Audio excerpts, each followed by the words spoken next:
Hello students, welcome to Amazon Academy again. जी हाँ, आप सब जानते हैं कि आज हम फिर मैथ्स की किसी एक और प्रोफाइल, एक और टिप्स एंड ट्रिक्स, एक और शॉर्टकट के साथ होंगे।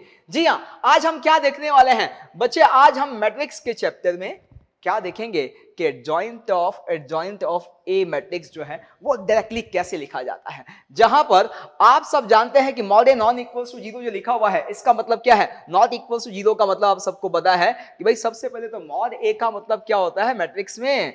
आप सब तो जानते हैं कि मॉड ए का मतलब डिटर्मिनेंट ऑफ ए होता है।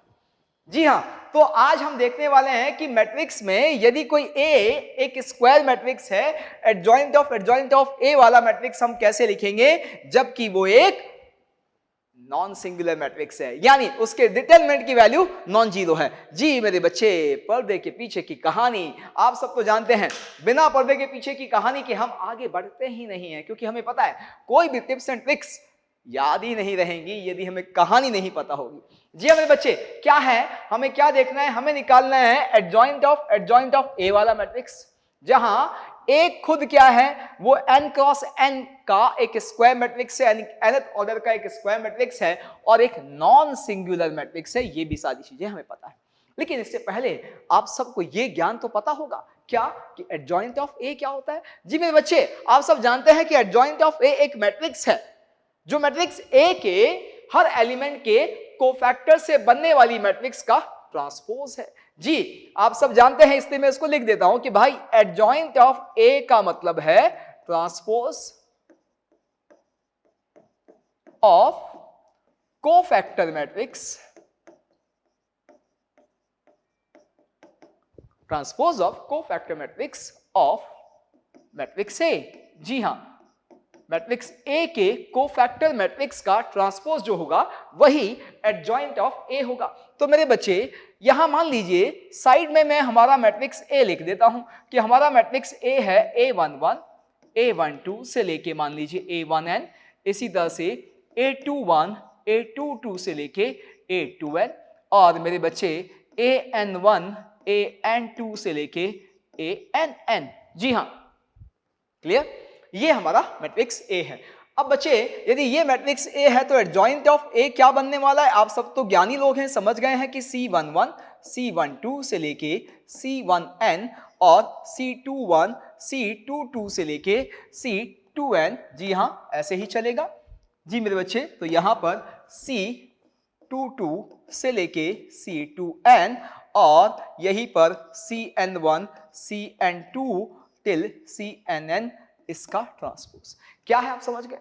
जी हाँ, C11 एक्चुअली इस A11 वाले एलिमेंट का कोफैक्टर है और इसी तरह से C12 A12 का कोफैक्टर है, यानी मैंने हर एलिमेंट को उसके कोफैक्टर से बदल दिया। इसका यदि ट्रांसपोज ले लिया जाए, एडजॉइंट ऑफ ए आ जाएगा, आएगा नहीं आएगा? हाँ जी, तो मेरे बच्चे एडजॉइंट ऑफ ए आ क्या गया? फाइनली वो आ गया मेरे बच्चे। ट्रांसपोज का मतलब तो जानते हैं, हाँ, रो और कॉलम को आपस में इंटरचेंज कर दिया जाता है। तो मेरे बच्चे, इस रो को कॉलम बना दे, इस वाले रो को सेकंड कॉलम बना दे, यही तो करना है। तो C11, C12 और C1n, C21, C22 और C2n, similarly CN1, CN2, CNn। जी हां, ये है एडजॉइंट ऑफ ए। अब इस एडजॉइंट ऑफ ए के लिए आपको एक कहानी और बता दें। क्या बता दें? कि मेरे बच्चे, यदि मैं आपसे कहूं कि आप हमें जो है ये बताएं कि ए एडजॉइंट ऑफ ए ये क्या होता है।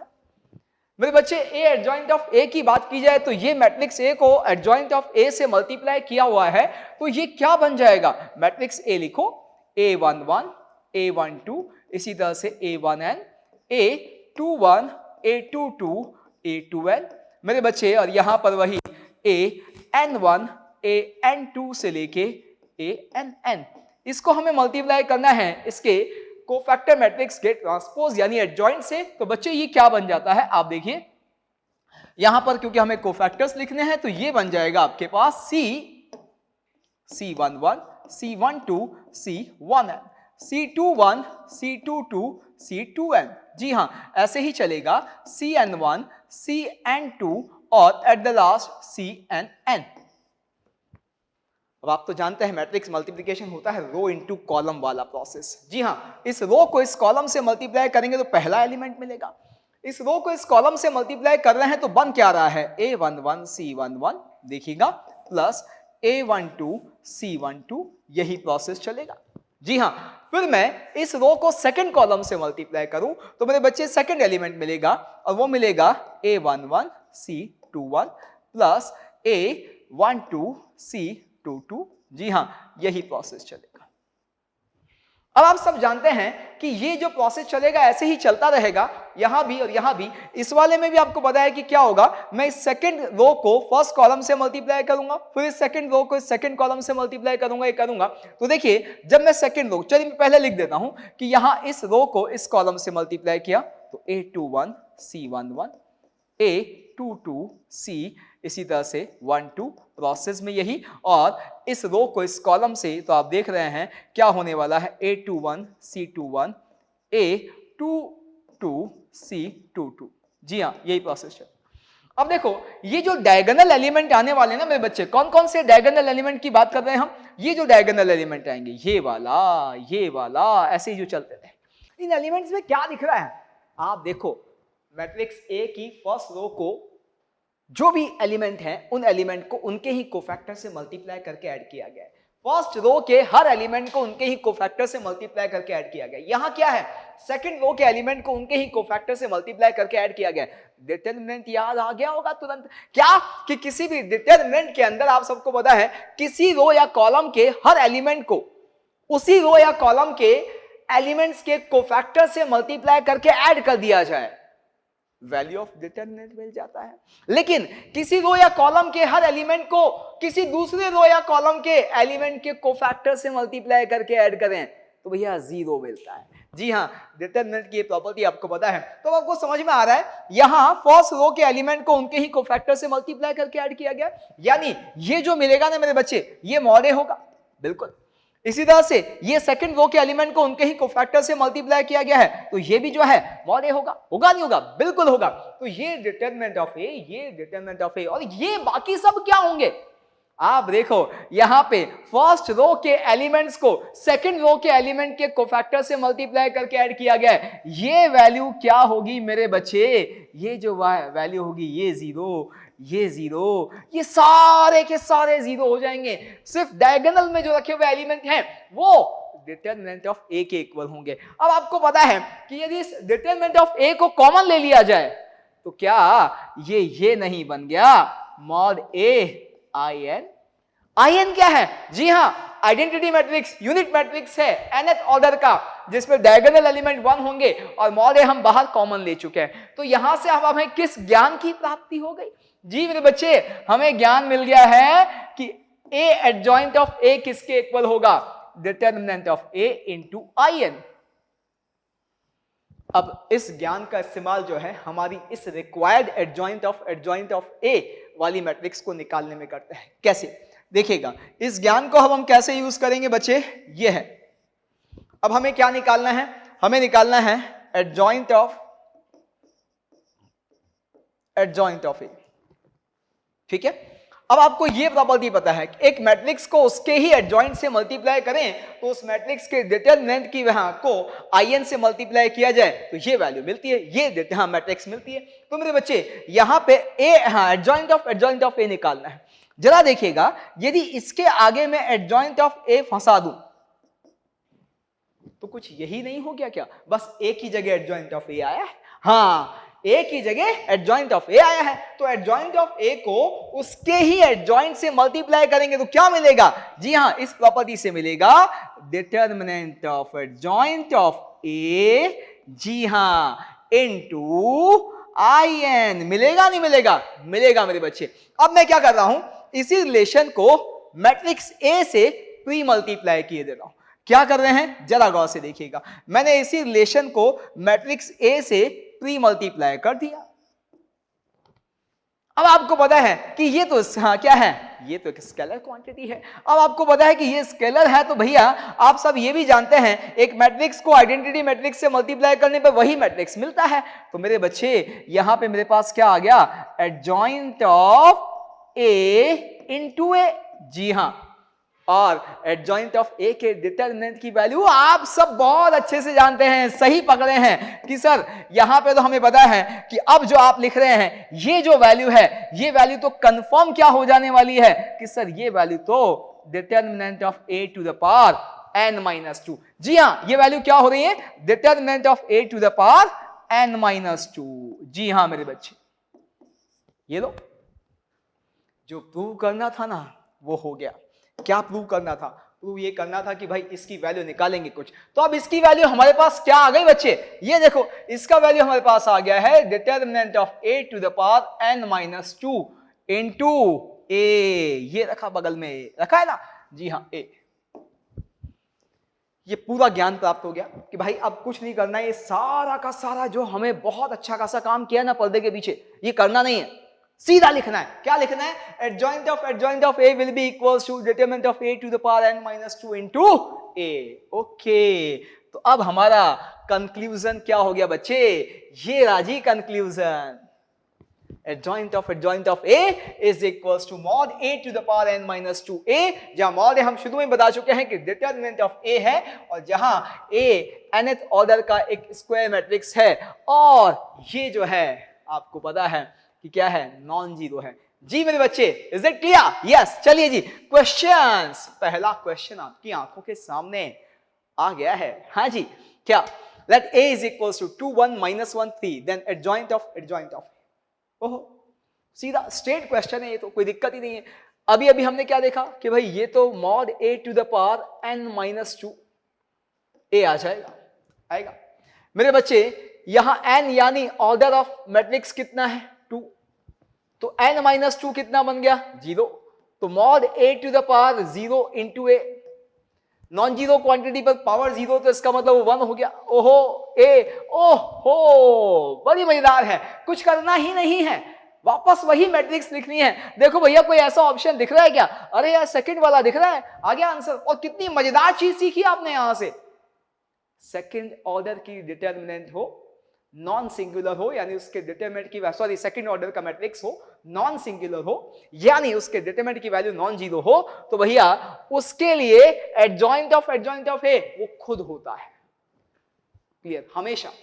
क्या यहां पे हमने मॉड ए की वैल्यू निकाली, बस चेक कर लो, मॉड ए कहीं जीरो तो नहीं है, दिख रहा है भैया 6 माइनस माइनस 1 7, तो यहां दिखता है कि डिटरमिनेंट ऑफ ए जो है वो 7 के इक्वल है, यानी नॉन जीरो है। अब हम सीख गए सेकंड ऑर्डर के मैट्रिक्स के अंदर यदि एडजॉइंट ऑफ ए निकालना हो तो वो मैट्रिक्स खुद आता है यदि उसके डिटरमिनेंट की वैल्यू नॉन जीरो है, सीधा आंसर। चलिए जी अगला क्वेश्चन मेरे बच्चे, अगला ऑर्डर बढ़ा दिया है भाई साहब, कोई दिमाग नहीं लगाया, लेकिन ऑर्डर बढ़ा दिया है, तो अब थोड़ा काम करने को पड़ेगा हमको। क्या करें भाई, सबसे पहले हमारे बच्चे हमें इसमें डिटरमिनेंट ऑफ ए की वैल्यू निकालनी है, वो सब तो आप आसानी से निकाल देंगे। चलिए निकालते हैं। ये हो गया 0, ये हो गया मेरे बच्चे कितना, आपको दिख रहा है -30। जी हाँ, यहां से वैल्यू मिल गई आपको -1, ये हो गया 0, यहां से आ गया मेरे बच्चे -10, यहां से मेरे पास कितना आ गया, यहां से आ गया -6। आया नहीं आया? जी हाँ, तो मुझे तो दिख रहा है सब माइनस में है, और ये 40 और ये 47। जी हाँ मेरे बच्चे, मेरे पास वैल्यू आ जाती है -47। आया नहीं आया? और मुझे पता है कि एडजॉइंट ऑफ ए किसके equal, mod A to the power n-2 a, और यहां पे n की वैल्यू कितने बच्चा, थर्ड ऑर्डर का डिटरमिनेंट है, इसका मतलब क्लियर है 3 - 1 1, यानी ये हो गया मॉड a इंटू a, और मॉड a कितना निकाला हमने, -47a। ओके जी, आंसर देखो जी, ये आ गया जी, कितना जल्दी आ रहा है, देखो सीधा निकाल रहे हैं हम, किसी तरह का एडजॉइंट में निकालने की जरूरत नहीं पड़ रही है। अगला, adjoint of A and adjoint of B is equals to this, कहता है कि भाई B is equals to adjoint of A, matrix B जो है वो मैट्रिक्स ए के एडजॉइंट के बराबर है। और अब एडजॉइंट ऑफ बी कुछ नहीं कर रहा है, देखो चालाकी कर रहा है, छोटी सी, वो भी मतलब एक तरह से दोयम दर्जे की तरह चालाकी है, कोई दिमाग वाला है ही नहीं, वो बस ये देख रहा है कि भाई आप फोकस्ड हैं या नहीं है, आप फोकस्ड हैं। भैया पूछा क्या उसने, यदि b को मैं एडजॉइंट ऑफ a लिख दूं मेरे बच्चे, तो आप सब जानते हैं कि एडजॉइंट ऑफ b का मतलब तो उसने क्या पूछ लिया, एडजॉइंट ऑफ a। ओके, वो जो हम सीख रहे हैं वही तो है, और वो कह रहा है इस बार भाई साहब उसने आपसे पूछा नहीं है, इस बार उसने आपको दिया है। इस बार ये आपको दिया है क्या कि भैया ये जो है ये 5 2 3 -1 है, आप हमें बताओ ए। ज्ञानी है, खेल रहा है। अरे अभी अभी हमने फर्स्ट क्वेश्चन में क्या कंक्लूड किया, हमने कंक्लूड किया कि सेकंड ऑर्डर के मैट्रिक्स में यदि उसके डिटरमिनेंट की वैल्यू नॉन जीरो है तो एडजॉइंट ऑफ ए मैट्रिक्स खुद होता है। ओ सही पकड़े हैं आप क्या कि अच्छा खेल रहा है कि ये दे रहा है और ए पूछ रहा है, भाई यही तो ए होगा, क्योंकि ये तो अभी हम प्रूव कर चुके हैं किसके लिए, सेकंड ऑर्डर के मैट्रिक्स के लिए। लीजिए अच्छा, तो फिर पहला ये आंसर आ गया। यस, पकड़ लिया आपने, बहुत तेज हो गए आप। जी हाँ, अगला let C be cofactor matrix of 3 cross 3 matrix A such that adjoint of C transpose is equals to m times of A, then value of mod C will be। क्या चालाकी कर रहा है, वो कहता है C जो है वो एक मैट्रिक्स A जिसका ऑर्डर 3 क्रॉस 3 है, उसका कोफैक्टर मैट्रिक्स। ये एडजॉइंट कह रहा है कोफैक्टर मैट्रिक्स के ट्रांसपोज का। अभी तो हमने देखा ही है पर्दे के पीछे की कहानी क्यों जरूरी होती है, आपको समझ में आ गया होगा कि जब भी कोई खेलेगा हमारे साथ गुगली फेंकेगा, पर्दे के पीछे की कहानी हमें पता है तो हम सीधा बाउंड्री लगाएंगे। जी हाँ मेरे बच्चे, यहां पर वही है कि देखो अभी अभी हमने देखा है कि सी ट्रांसपोज जो है वही तो होता है एडजॉइंट ऑफ ए। मतलब क्या भैया कि ये जो दिया है ना रिलेशन, ये रिलेशन क्या है, adjoint of A is equals to m times of A. Okay, और साथ ही साथ क्या कह रहा है कि भाई ये जो m है, अब हमें पता है कि ये किसके इक्वल होता है, ये इक्वल होता है, आप सभी को पता है, मॉड ए पावर n-2 और a। होता है नहीं होता है? जी हाँ, ये तो अभी अभी हमने प्रूव किया, यही तो आज का हमारा टिप्स एंड ट्रिक्स है। अब ये है बच्चे, और ये वैल्यू उसने किसके इक्वल दी है, m के इक्वल दी है। और हमसे पूछा क्या है, हमसे मॉड c की वैल्यू पूछी है। मॉड c देखिए, आप सब जानते हैं determinant of c will be equals to determinant of c transpose. जी हाँ, C के डिटरमिनेंट की वैल्यू C के ट्रांसपोज के डिटरमिनेंट के इक्वल होगी। डिटरमिनेंट के केस में आप सब जानते हैं रो कॉलम को इंटरचेंज करने से कुछ भी चेंज नहीं होता है। तो मेरे बच्चे यहां पर हमें क्या दिख रहा है कि भाई ये एक्चुअली एडजॉइंट ऑफ A के डिटरमिनेंट की वैल्यू मांग रहा है, और ये तो हम सब ज्ञानी लोगों को पता है कि क्या होता है, determinant of A to the power n-1। ओ ये बात है, इसने इसकी वैल्यू m दी है और हमसे इसकी वैल्यू मांग रहा है, तो भैया निकाल देते हैं, उसमें क्या दिक्कत है। यहां n कितना है मेरे बच्चे, आप सब जानते हैं n यहां पे 3 है, तो इसका मतलब ये हमें determinant of a to the power 3 - 1 यानी इसकी वैल्यू a दी है, और हमसे किसकी वैल्यू मांग रहा है, हमसे वैल्यू मांग रहा है इसकी, क्यों, n 3 है, तो ये स्क्वायर हो गया। ओहो, ये तो m स्क्वायर आ जाएगा। जी हाँ, देखिए ये आ गया आंसर। चालाकियां कितनी भी कर ले, हमें बस पता है सब, हमारा शॉर्टकट पता है, हमारी टिप्स एंड ट्रिक्स पता है, और पर्दे के पीछे की कहानी पता है, हम हर क्वेश्चन को जी हाँ निकाल लेंगे बाउंड्री के बाहर। कुछ तो आप भी करोगे, हाँ जी, होमवर्क है आपके लिए, ठीक है। तो ये था हमारा आज का tips and tricks. That's all about today's tips and tricks. Be happy because of happy learning. Yes.